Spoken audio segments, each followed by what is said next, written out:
ఈ నెల 4వ తేదీన విడుదలైన నీట్ ఫలితాలపై సిట్టింగ్ జడ్జితో సమగ్ర విచారణ జరిపించాలని డిమాండ్ చేస్తూ ప్రొద్దుటూరు పట్టణంలోని శివాలయం కూడలి వద్ద నిరసన తెలిపిన ఏఐఎస్ఎఫ్ జిల్లా కార్యదర్శి గుజ్జుల వలరాజు కార్యక్రమంలో పీటర్, ప్రేమ్, టోనీ, జహీర్ తదితరులు పాల్గొన్నారు.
నీట్ ఫలితాలపైన సమగ్ర విచారణ జరిపించాలని దేశవ్యాప్తంగా అఖిల భారత విద్యార్థి సమాఖ్య ఆధ్వర్యంలో ఆందోళన నిర్వహిస్తా ఉన్నాం.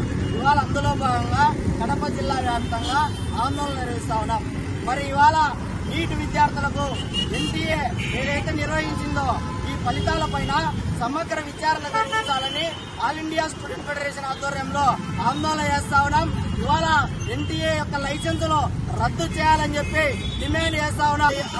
67 మంది విద్యార్థులు ఏ విధంగా వచ్చారు, దీనికి సంబంధించి పూర్తి స్థాయి విచారణ జరిపించి న్యాయంగా ఉన్నటువంటి విద్యార్థులకు, మెడికల్ విద్యార్థులకు న్యాయం చేయాలని చెప్పి కోరుతా ఉన్నాం. అదేవిధంగా ఎన్టీఏ లైసెన్సులు రద్దు చేయాలి.